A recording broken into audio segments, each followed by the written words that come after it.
I have surprised by you. Where? Happy Valentine's.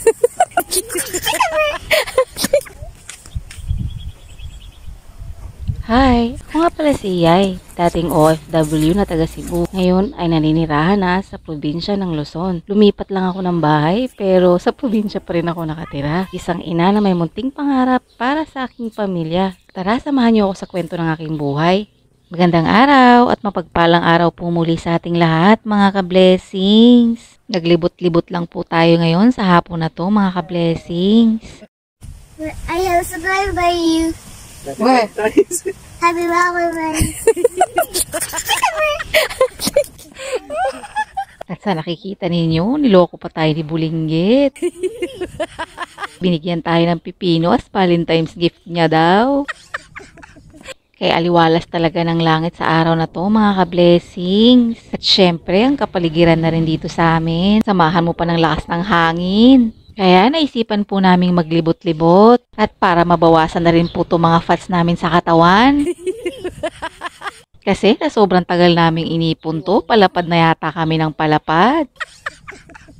Hindi lang po namin pinapansin pero alam ko napapansin nyo na. O diba natawa rin kayo sa sinabi ko? Uy, anak ko!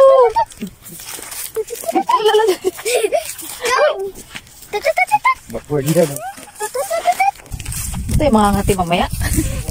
We are the part of the mountain. We are part of the mountain. Kaya lumibot po muna kami dito sa lugar namin. Kanta-kanta pa nga si Bulinggit habang nasa tuktok kami ng mountain daw. Samantalang ako nagrereklamo na baka mamaya mga tina kami nito.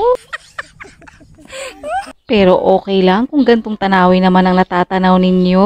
Kaya ganda kasing pagmasdan ng paglubog ng araw, lalong-lalo na kung nasa tuktok ka ng bundok. Aminin nyo yan, nakakagaan po ng pakiramdam, lalong-lalo na pag magagandang tanawin ang nakikita ninyo. At syempre, papapa-thank you Lord ka na lang talaga sa mga kalikasan na nakikita ninyo. Iba rin kasi ang creation ni Lord. Pagkatapos nga niya, nagpabuhat na si Bulinggit, napapagod na raw yung paa niya. Samantalang siya ang nagsabi sa atin nang pumasyal-pasyal naman tayo, Mami. Ako ngang mataba, hindi nagre-reklamo, siya pa kaya? Kaya nagyaya na rin po kaming umuwi. O siya, yan lang po muna sa araw na to mga ka-blessings. Daghang salamat sa pagtanaw.